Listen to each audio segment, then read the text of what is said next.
I'm going to show you the best endgame dual blade builds for Monster Hunter Wilds Title Update 4.5. I will cover what kind of weapons you want to build, which bonuses you want to roll, and of course all current top meta sets. Dual blades dish out both raw and elemental damage, and I have a build which works with every different element.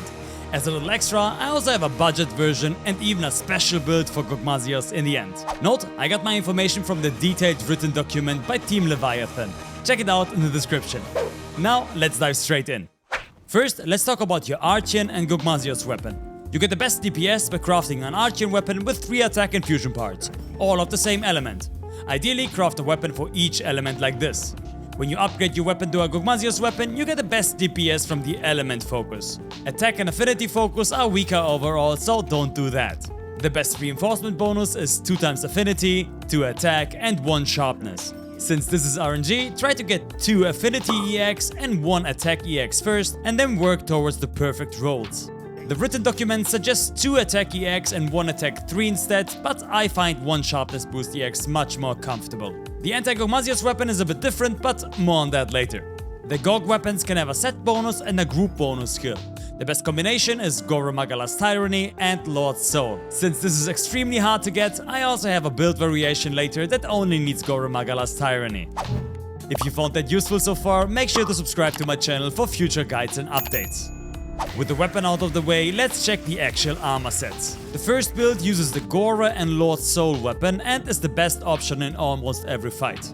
We want these items: Arc Vulcan Helm Gamma, Gogmazios Mail Beta, Arc Vulcan Vambraces Gamma, Survival Coil Alpha, and Gogmazios Greaves Beta. The charm needs either Critical Eye 3 or Master's Touch, ideally with a weapon slot. Crit Eye 3 shouldn't be too rare, but the weapon slot might be. If you don't have it, you will only lose a bit of damage, so don't worry too much about it. And if you're really unlucky, you can use a Counter Attack 3 charm until you find a good one. Note, it's important to transcend your armor pieces to unlock better gem slots and lower rarity gear. Now, let's talk about the decoration slots. The armor decorations always stay the same, and you switch the element on your weapon. With a fire weapon you go Blaze Handicraft, with a water stream Handicraft, and so on. If you use a Critical Eye 3 charm, use a Mastery Jewel. And if you have a charm with Master's Touch, use an Expert 3 Jewel instead. Other than that, we pretty much go full offense with Weakness Exploit, Crit Boost, Antivirus, Counter Strike, and the element we're going for.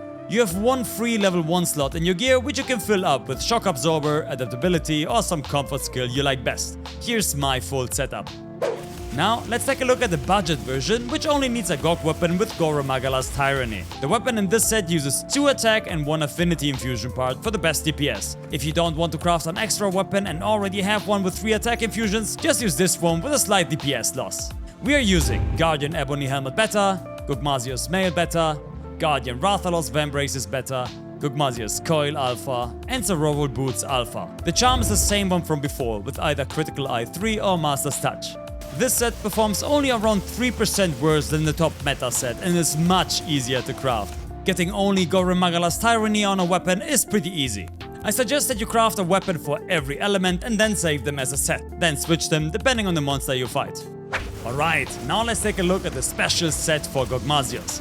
You can use the previous mentioned sets easily to slay it, but if you want to min-max, here's a better one. For phase 1 and 2, you can use the fire variation of the previous sets. Just add a ranger jewel so you can carry that cable in phase 2 faster. Phase 3 is special because Gogmazios is extremely weak to dragon element there, and this build goes all in on dragon element. First, you want to craft a new weapon with 3 affinity parts, or with dragon element. Then, when you upgrade it, use the element focus and reroll it to get 4 times element boost and 1 sharpness boost. This might take a while, so just settle with 2 or 3 element boosts at the start, so you can farm Gogmazios for more rerolls. The only skill bonus you want on your weapon is Gogmapocalypse, the other one doesn't really matter.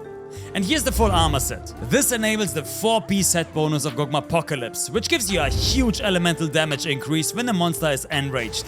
Plus, it gives you a health barrier that negates heavy hits from time to time. Here are the decorations we use. Since we don't use Master's Touch here, we want to get a bit of Razor Sharp and Handicraft in. Also, we're using Critical Element to get the maximum out of our dragon damage in phase 3. There's also an anti-Gog build with the Gogmazios Tyranny and Lord's Soul weapon in the written guide, which is also rolled for elemental damage. In my opinion, it's not worth rolling a Gora Lord's Soul weapon just for Gog when the previous set already does a good job. In case you need more niche builds, make sure to check out the written guide. And if you need a refresher on dual blades, here's my no bullshit guide for it. Did I miss anything important? Let me know in the comments or catch me live on twitch.tv/NinoMMO. Thanks for watching, bye bye.